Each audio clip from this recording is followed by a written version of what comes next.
Mən çox məyus oldum, dedim ki, mən axı bura satış meneceri gəlmişdim. Bu necə oldu? İndi maşınlara dizel tökmək lazımdır. Dedilər ki, get orada vedrələr var, get maşına dizel tök, maşınları satışa hazırla. Yük maşınları da bilirsiniz ki, gəmidə gəlir, Koreyadan bura gələndə. Onlar parafinli olurlar və parafin maşının üstündə olur ki, bu dənizin suyu, duzu o maşınları çürütməsin də, yəni parafinli ilə. Dizeldə bunu təmizləmək lazımdır və bunu təmizlətdirmək lazımdır və satışa hazırlamaq lazımdır. Dedim, yox, mən təslim olmayacağam, mən işləməyə davam edəcəm. Bir neçə aydan sonra Emin müəllim məni satışa artıq dedi, sən təmsilçi ola bilərsən. Çünki bilirsiniz, biznes, iş münasibət deməkdir. Yəni, əsas o işin özəyi insanlarla münasibətin nəticəsidir. İş o zaman yaranır, biznes o zaman yaranır. Sən insanlarla münasibət qurursan və sənin bu münasibətin artıq bir ticari formaya çevrilir. Biz artıq başladıq orada satış işləməyə, Hyundai avtomobilləri satırdıq, yük avtomobilləri, avtobusda satırdıq. Belə oldu ki, artıq mənim universiteti də bitirdim. Mən hərbi xidmətə getməli oldum. Bir il xidmət elədim. Xidmət elədiyim vaxtda da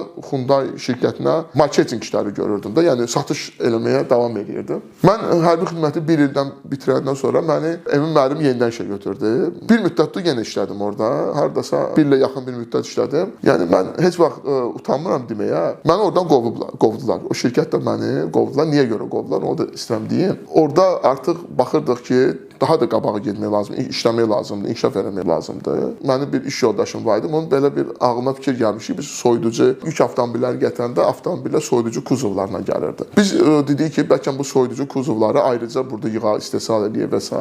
Belə bir fikir var idi. Bunu biz bildirmişdik rəhbərliyə. Nəsə onlar bizə cavabı imtina eləmişlər.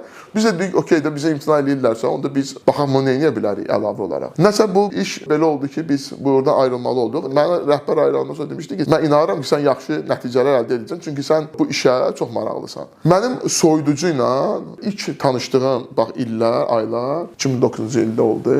Mən 2009-cu ildə oradan ayrıldıqdan sonra mən artıq dedim ki, mən heç bir işlə məşğul olmayacağam. Artıq biz işimi, özəl işimi qurmalıyam.